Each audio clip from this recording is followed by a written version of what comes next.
नमस्कार साथियों। हम पिछले वीडियो में बात कर रहे थे डिजिटल इंडिया के बारे में कि ये इसके फ़ायदे और इसके नुकसान क्या हैं, और उसी का ये अगला पार्ट है जिसमें हम बात करेंगे कि जो भारत देश है वो गरीब क्यों होता जा रहा है और रियल और इमेजिनरी पैसा क्या होता है। तो जैसा कि नाम से ही समझ में आ रहा है कि रियल का मतलब जो असली, जो मतलब दिखाई देता हो कि हाँ ये कुछ है हमारी आंखों के सामने, उस तरह की चीज़ उसे रियल कहते हैं। ठीक है। और इमेजिनरी का मतलब है कि जो मतलब दिखती नहीं है या महसूस हो सकती है, कि वो मतलब पूरी तरह हमारे सामने नहीं है लेकिन वो काम कर रही है, तो उसका मतलब होता है इमेजिनरी। जैसे हम फिजिक्स में पढ़ते हैं ना, रियल इमेज और वर्चुअल इमेज, 9th 10th में पढ़ाया जाता है। क्या करें, लौड़ में कोले वाली सच्चा पढ़ाली में तो ये सब पढ़ाया जाता है, तो हम भी पढ़ के आए भैया। तो खैर, तो सबसे पहले बात करते हैं रियल मनी की। तो जैसे कि कोई भी चीज़ जो मतलब कि कुछ खरीदने के काम में आती है, या उसको मनी कह सकते हैं। वो नहीं, ज़रूरी नहीं है कि वो 500 या 2000 का या 150 का नोट ही हो। मतलब कोई भी चीज़, जैसे कि यदि हम बार्टर सिस्टम की बात करें, तो यदि हम जैसे बाजार से कोई भी चीज़ लाते हैं, यदि वो दुकान वाला पैसे की जगह कोई और चीज़ ले लेता है, मान लीजिए अगर गेहूं ले लेता है हमसे उस चीज़ के बदले, तो वो भी एक तरह से मनी की तरह काम करेगा। यानी कि जो गेहूँ, जैसे कि हम मान के चलिए कि 1 किलो गेहूँ है तो वो 18-20 रुपए का होता है, तो उतने रुपए की कोई चीज़ ले आए और गेहूँ दे आए, तो ऐसा गांव में चलता है आजकल। तो जो चीज़ दिखाई दे रही है वो एक तरह से मनी के रूप में काम कर रही है। तो जैसे हम जो अपनी जेब में पैसा रखते हैं, 500 का, 2000 का नोट, 100 का नोट, तो वो जब तक हमारे हाथ में होता है वो रियल मनी होता है। और जैसा कि मैंने पिछले पिछले वीडियो में बताया था कि जो दुनिया का 90% पैसा है वो डिजिटल फॉर्म में होता है, और कैश में केवल 10% पैसा दुनिया का अवेलेबल है। तो यही रेशियो लगभग, अगर भारत की बात करें तो भारत में भी यही निकल के आता है। तो ऐसा हो सकता है कि वीडियो लंबा हो जाए, तो प्लीज़ पूरा देख लेना, काम की जानकारी है बहुत। तो जैसे कि अब 90% जो पैसा है वो डिजिटल फॉर्म में है।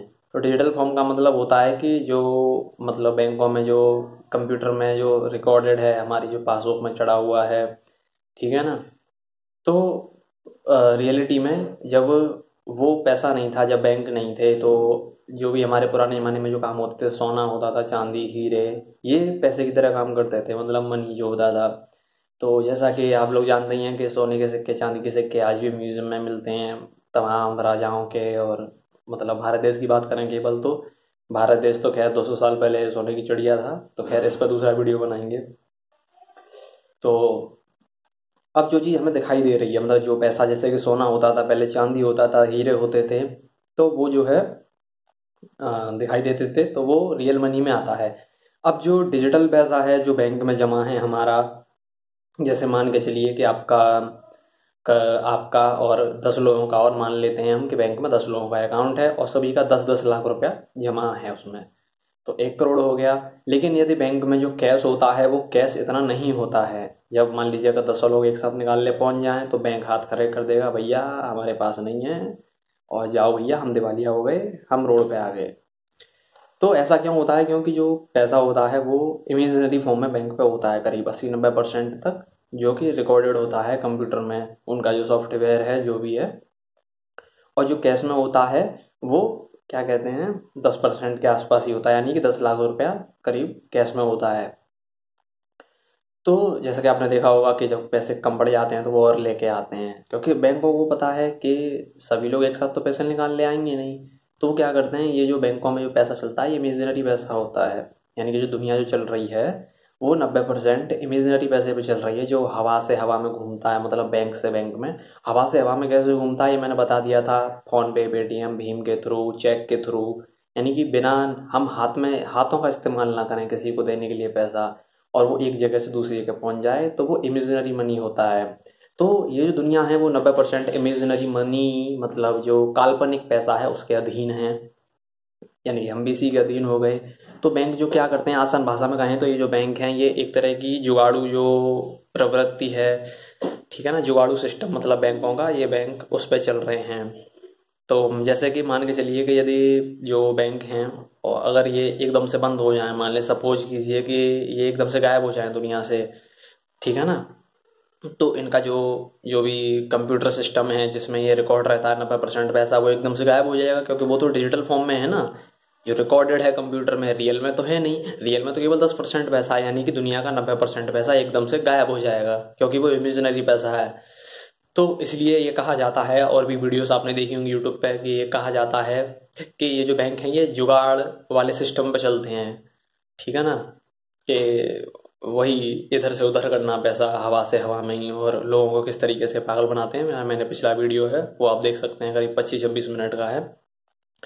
तो हम बात करते हैं कि ये क्या ये इमेजिनरी पैसा पहले होता था कि नहीं होता था, मतलब जैसे जब सोना चांदी होता था कि तब ये पैसा इस तरह का नहीं होता था। खास करके भारत देश की बात करते हैं हम, बाकी दुनिया को भी छोड़ देते हैं। तो पहले जो होता था सोना चांदी और हीरे जो होते थे ना, तो सारा व्यापार, जितनी भी नौकरी चाकरी जो कुछ भी होता था वो इसी से होता था। तो सोना और चांदी तो लिमिटेड होता है, ठीक है ना, क्योंकि वो पैसा बनाया तो नहीं जा सकता ना। सोना चांदी तभी बनता है जब वो जमीन से खोद कर निकाला जाए, है ना, तो नया सोना मिलेगा। तो इस तरीके से सोने की मात्रा बढ़ेगी हमारे भारत देश में। तो सोना जितना था हमारे भारत देश में, उतना ही इधर से उधर उधर से इधर घूमता रहता था। और एक व्यापारी से दूसरे व्यापारी, एक दुकानदार से दूसरे दुकानदार, एक घर से दूसरे घर, एक बच्चे से दूसरे बच्चे, इधर से उधर उधर से इधर पैसा उतना ही रहता था। और जब नया सोना निकलता था तो क्या कहते हैं, फिर सोना मतलब बाजार में जो होता है सोना, मतलब बाजार में जो पैसा होता है या सोना होता है, उस पर डिपेंड करता है कि महंगाई कितनी है। अब महंगाई कैसे बढ़ रही है तो ये हम बताते हैं, ठीक है ना। तो जैसे वो जो सोना होता था, तो जैसे कि जो एक्स्ट्रा सोना निकला, तो जहाँ तक मेरा मानना है, वैसे मैंने इतनी रिसर्च नहीं की है, पर मेरा जो छठी इंद्रिय है, ठीक है ना, और मेरा जो चक्र है वो बहुत अच्छे से काम करते हैं। तो उस हिसाब से मैंने अंदाजा लगाया कि मान लीजिए जो एक्स्ट्रा सोना निकलता है तो वो तो औरतें ही बहुत पहना करती थी पहले भारत में, भारत बहुत अमीर था। तो जो घर में रखा जाता है सोना, है ना, वो जो बाहर मतलब बाजार में नहीं घूमता है, क्योंकि वो आभूषण होते हैं, हमारे अंगूठी हैं, हमारे जो औरतें जो पहनती हैं, हमारी माताएं बहनें जो गले में पहनती हैं चेन वगैरह, वो सब, यहाँ कुंडल, ये सब जो भी चीज़ें होती हैं, तो वो उसमें नहीं आता बाजार में। तो वो महंगाई बढ़ाने या घटाने के लिए जिम्मेदार नहीं है, वो व्यापार में नहीं आ रहा है इधर से उधर होने में, आसान भाषा में कहें तो। हम बात करेंगे केवल जो बाजार में घूमता है सोना। अब जो बाजार में सोना घूमता था, वो जो आज घूम रहा है वही 10 साल बाद भी उतना ही घूमेगा, कम ज्यादा नहीं होगा। नेग्लिजिबल डिफरेंस आना अलग बात है। तो पहले क्या होता था कि जो जिस चीज के दाम आज जितने हैं, तो 1-2 साल बाद भी उतने ही रहेंगे, और 3 साल बाद भी उतने ही रहेंगे, क्योंकि पैसा तो बाजार में उतना ही रहता था। और जो नया सोना चांदी हीरा निकलता था, उसका जो आभूषण होता है वो आभूषण बन के घर में आ जाता था लोगों के, मतलब उतना का उतना ही जो होता है, मतलब घर में आभूषण बढ़ते रहते थे। क्योंकि जनसंख्या पहले मतलब धीरे धीरे अगर बढ़ रही है, जब से लोगों ने, इंसान ने होश साधा है, बुद्धि आई है, इंसान में बुद्धि का विकास हुआ है, तब से लेके अब तक की मैं बात कर रहा हूँ। तो क्या होता था कि बाजार का पैसा उतना ही रहता था, इसलिए महंगाई नहीं बढ़ती थी। लेकिन आज जो ये बैंक आ गए हैं, इन्हीं की वजह से जो बाजार में जो पैसा होता है ना, वो बाजार में पैसा जो है बढ़ जाता है, इसलिए महंगाई बढ़ जाती है। तो बाजार में कैसा पैसे कैसे बढ़ जाता है ये हम बताते हैं। जैसा कि मैंने बताया कि जो 90% पैसा होता है वो डिजिटल फॉर्म में होता है। अब कोई व्यक्ति लोन लेने जाता है, जो मैंने पिछली वीडियो में बताया, तो ये हवा में बना के दे देते हैं पैसा, ठीक है ना। अगर आप ये वीडियो देख रहे हैं तो पहले कृपया करके पिछला वीडियो देख लें, फिर इसको देखें, तो आपको समझ में आ जाएगा। तो जब वो बना के दे देते हैं पैसा, तो क्या होता है कि पैसा बढ़ जाता है। जैसे मान लीजिए अब बैंक है, हवा में पैसा बन रहा है, इमेजिनरी पैसा जिसे कहते हैं, काल्पनिक पैसा, रियल में नहीं है। तो आप जो है, जैसे मान लीजिए अब 2 लोग हैं दुनिया में और कोई नहीं है, ठीक है ना। तो अब दोनों के पास 10-10 सिक्के हैं, सोने के सिक्के मान लीजिए, ठीक है ना। और मौसम बदल रहा है ना, तो हो जाता है। और बाजार में जो है एक रोटी है मान लीजिए, ठीक है ना, और एक तरफ एक कोने में एक बैंक खुला हुआ है, चुपचाप वो तैयार बैठा है, वो एकदम कान लगा के, भैया कब मुझे अपना हाथ साफ करना है, कब लोगों को गधा उल्लू बनाना है मुझे, ठीक है ना। अब क्या हुआ कि दोनों के पास 10-10 रुपए हैं, ठीक है ना। वैसे तो उस रोटी की कीमत अब 10 सिक्के के बराबर है मान लीजिए। तो इसको ऐसे समझिए कि दोनों लोग हैं, जब दोनों के पास 10-10 सिक्के हैं, तो उस रोटी को कोई भी खरीद सकता है ना। अब दुकानदार है, अब दुकानदार को भी दोनों 10-10 रुपए दे रहे हैं, 10-10 सिक्के दे रहे हैं, तो दुकानदार भी किसी को दे सकता है। भाई दुकानदार की तो किसी से दुश्मनी है नहीं कि भाई मैं तो तुम्हें दूंगा रोटी, ये मेरा दोस्त है, मेरा जिगरी यार है, ऐसा तो कुछ है नहीं। तो क्या करता है कि अब रोटी, भूख दोनों को लगी है, अब रोटी दोनों खाएंगे, अब क्या किया जाए, ठीक है ना। तो क्या कहते हैं, अब एक आदमी है वो कहेगा कि भैया मुझे तो ये चीज चाहिए, ठीक है ना। तो वो जाएगा बैंक के पास।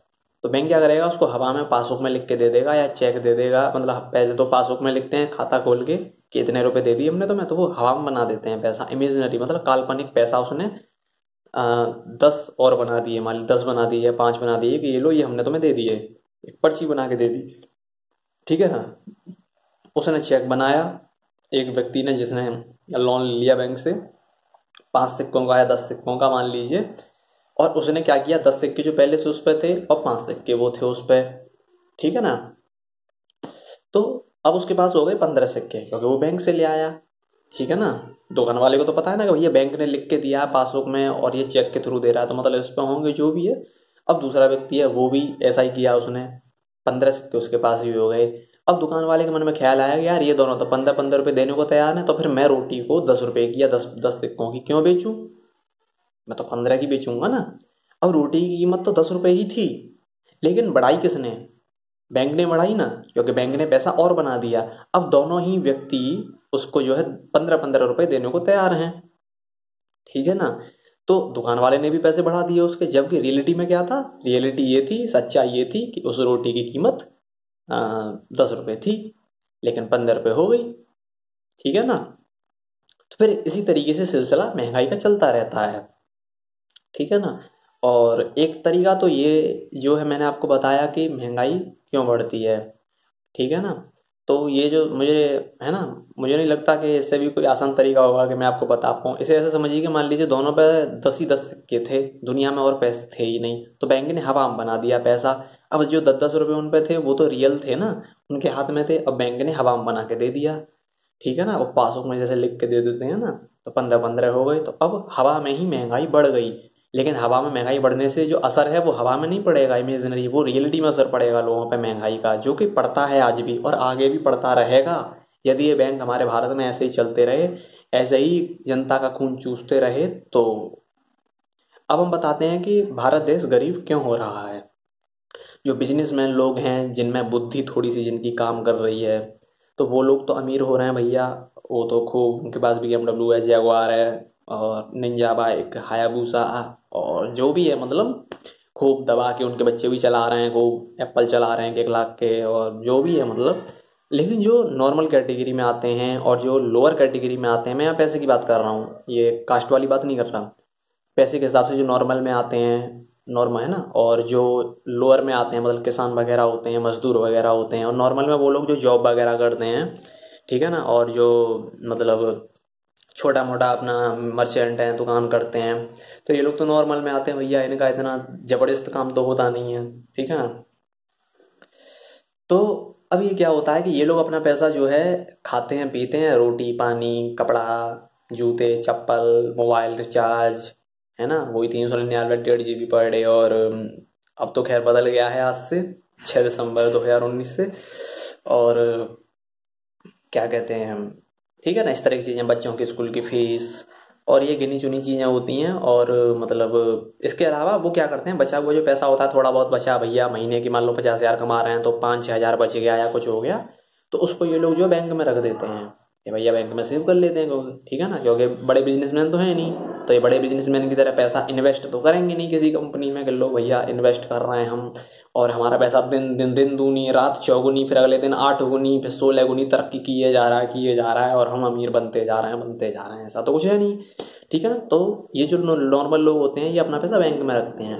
अब वो बैंक जो है उस पैसे को क्या कहते हैं अपने पास रख लेती है और बोलती है भैया 6% ब्याज मिलेगा, तो आदमी तो खुश हो जाता है, हम लोग और आप लोग जो है मतलब खुश हो जाते हैं कि भैया एक तो बैंक में सुरक्षित पड़ा है और 6% ब्याज भी मिल रहा है साल का, ठीक है ना। पर हम लोग ये नहीं जानते हैं, जो लोग कुछ लोग जानते हैं, जैसा कि आप में से कुछ लोग जानते होंगे, कि महंगाई जो होती है वो 6-7% से ज़्यादा बढ़ जाती है थोड़ा सा, मतलब जैसे कि कोई चीज़ आज जो है अगर 100 रुपये की है और 1 साल बाद वो 110 रुपये की या 115 रुपये की हो जाएगी, ठीक है ना। इसी तरीके से महंगाई बढ़ती है, आप पिछले 10 साल के आंकड़े उठा के देखना, तो उसमें जो महंगाई है वो किस हिसाब से बढ़ रही है वो आप देख लेना, मैं अप्रॉक्स में बता रहा हूँ आपको, तो 10-15 रुपये उस पर चीज़ पर बढ़ जाते हैं, लेकिन जो ब्याज मिला हमें 100 रुपये जमा करने पर वो 1 साल बाद 6 या 7 रुपये मिला हमें, ठीक है ना।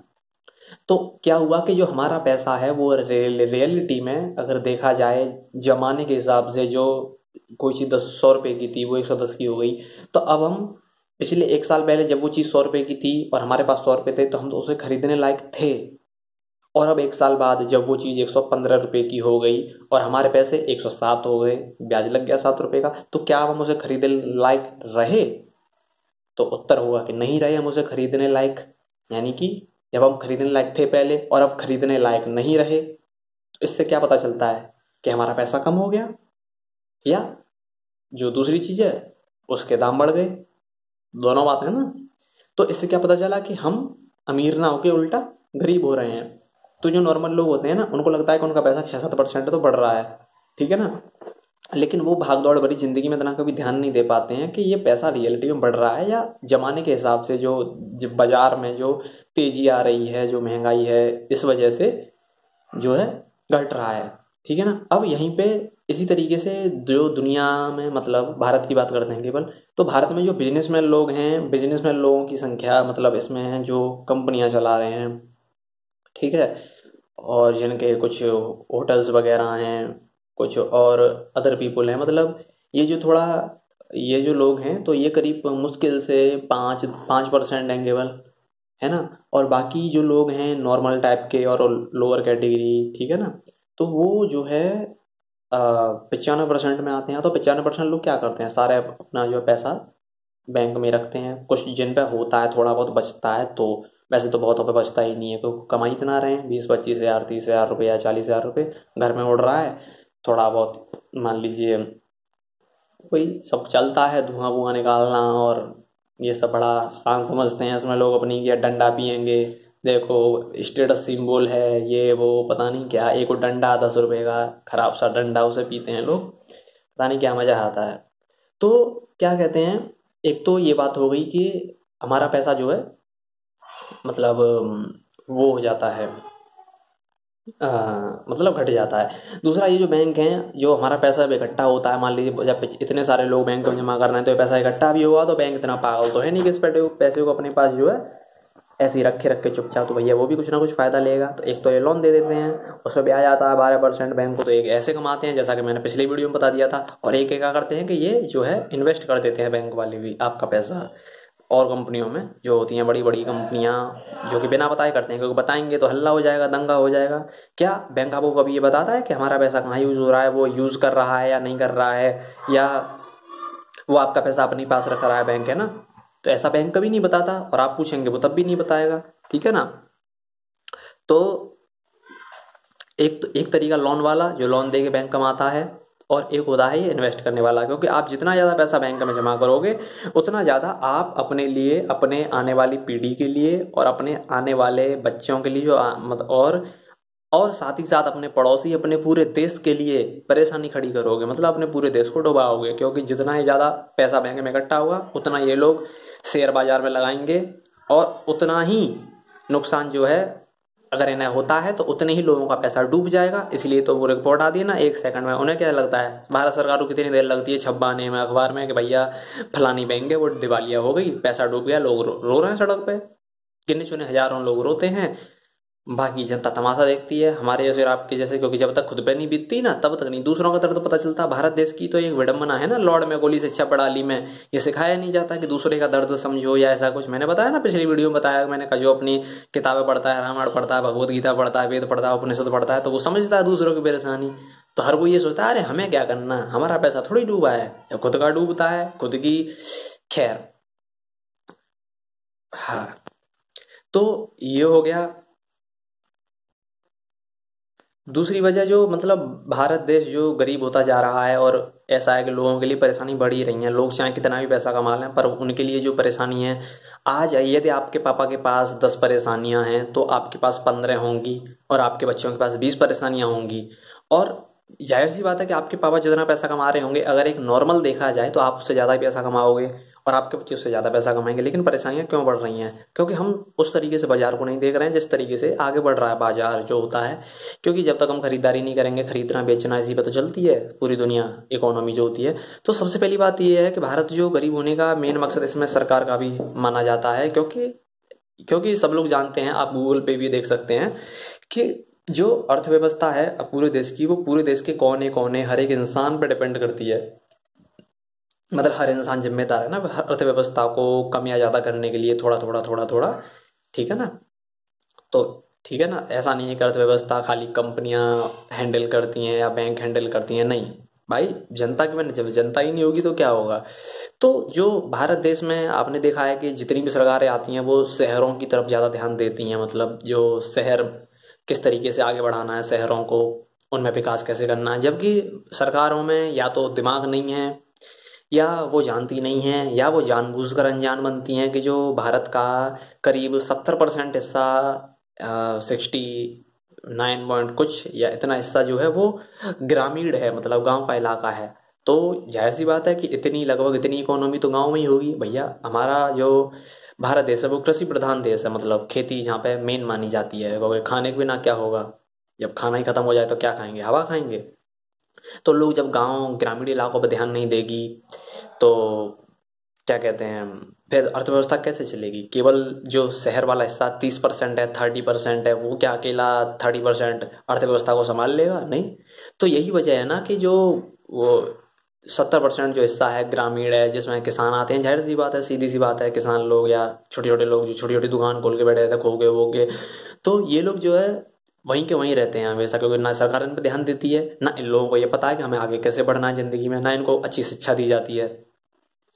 तो ये एक वजह होती है। जैसा कि आपने देखा था कि अब तक जितनी भी सरकारें आई हैं उनमें एक हमारे आदरणीय प्रधानमंत्री, भूतपूर्व प्रधानमंत्री लाल बहादुर शास्त्री जी थे, जिन्होंने एक नारा दिया था कि जय जवान जय किसान। तो वही एक ऐसे थे कि तब भारत में एक अलग ही तरह की चहल पहल हो गई थी, और जैसा कि आप पुराने वीडियोस देख सकते हैं यूट्यूब में, तो उस समय की बात कुछ और थी, लेकिन ये दुर्भाग्यवश मतलब उनकी भी हत्या कर दी गई है ना। और किसने कराई, क्या कराई, इस पर फिर वीडियो बनाएंगे, बहुत कुछ है यहाँ, बहुत कुछ है, ठीक है ना। तो धीरे धीरे सब होगा, सबका पर्दाफाश होगा, कोई नहीं बचेगा। तो ये है मेन मकसद, मतलब भारत क्यों गरीब हो रहा है और हमारा पैसा बैंक में रखने की जगह घटता है बढ़ता है। तो ठीक है ना, अब हमें अपने पैसे का क्या करना चाहिए, हम अमीर कैसे बन सकते हैं, अपने थोड़े से पैसे को इतना कैसे कर सकते हैं, ये हम अगली वीडियो में बताएंगे। आपको बने रहिए हमारे साथ दोस्तों। जय हिंद, जय भारत।